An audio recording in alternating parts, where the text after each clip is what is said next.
దళారీలు లేరు, మార్కెట్లో మోసాలు లేవు, రైతులకు న్యాయమైన ధర దక్కుతోంది. ప్రభుత్వం చొరవ, ప్రైవేటు కంపెనీల సహకారంతో అన్నదాతల్లో ఆనందం వెల్లివిరుస్తోంది. కార్పొరేట్ సంస్థలకు నేరుగా పంటను విక్రయించే పద్ధతి లాభసాటిగా మారింది. అనంతపురం జిల్లాలో కార్పొరేట్ సంస్థలకు పంటను విక్రయిస్తున్న ఉద్యాన రైతులపై ప్రత్యేక కథనం. ఎప్పుడూ కన్నీళ్లు పెట్టించే కరువు, పంట నష్టపోయి అప్పుల్లో కూరుకోవడం అనంతపురం జిల్లా రైతులకు ఏటా ఎదురయ్యే సమస్యలు. కానీ అనంత జిల్లా అంటే ఉద్యాన పంటల ఉత్పత్తులకు ప్రసిద్ధి. అనంత జిల్లాలో పండించే పండ్లు, కూరగాయలకు నిల్వ సామర్థ్యం ఎక్కువ. ఇందుకు జిల్లాలోని వాతావరణమే కారణం.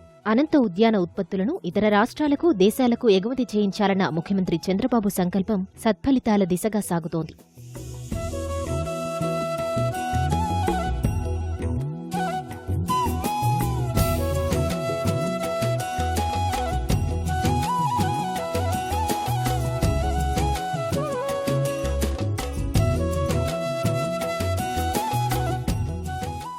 అనంతపురం జిల్లాలో తొలిసారి రైతు ఉత్పత్తిదారుల కంపెనీ ఎఫ్పీఓలు ఏర్పాటు చేయించిన ప్రభుత్వం ఐఎన్ఐ, ఫ్యూచర్ గ్రూపులతో ఒప్పందం కుదుర్చుకుంది.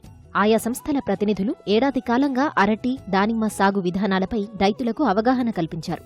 ఫలితంగా అధిక దిగుబడి, నాణ్యమైన పంట సాధ్యమైంది. సమిష్టిగా కృషితో అద్భుతాలు సాధ్యమని అనంత రైతులు నిరూపించారు.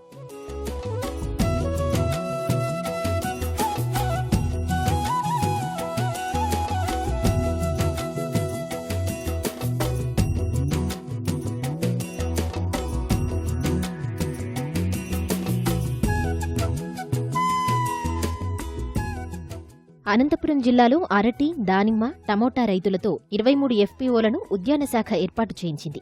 రైతుల నుంచి నేరుగా కొనుగోలు చేసిన పంటను కార్పొరేటు సంస్థలు ఇతర రాష్ట్రాలు, దేశాలకు ఎగుమతి చేస్తున్నాయి.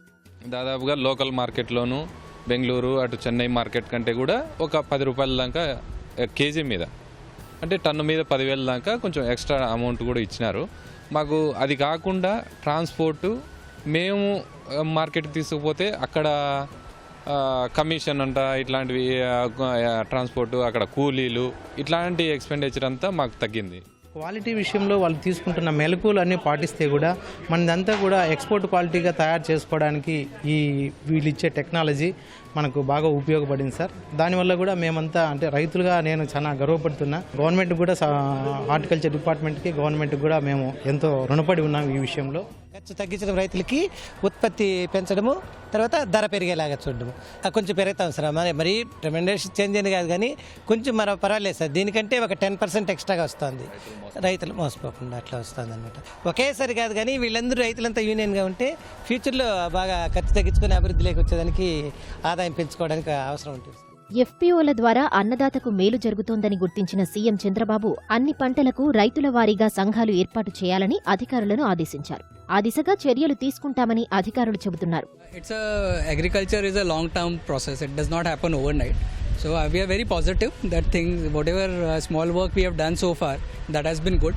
So our belief is that we will be able to do much larger quantity and quality both. The farmers are very good here. I think we can achieve it. The idea is to do all these things with almost 10,000 farmers. The idea was that we don't want to limit this to just a training, a classroom training, but get involved with the farmer at the ground level, help them to produce better, and then the retail helps the product to sell to the consumer. So it's a complete end-to-end solution. Anantapuram జిల్లా రైతుల కష్టాలు తీర్చాలన్న సదాశయంతో ముఖ్యమంత్రి చంద్రబాబు రూపొందించిన FPO విధానం సత్ఫలితాలనిస్తోంది. అధికారులు ప్రణాళికాయుతంగా వ్యవహరిస్తే ఈ పద్ధతిలో అనంతపురం జిల్లా రైతుల కష్టాలు తీరేందుకు దోహదపడుతుంది.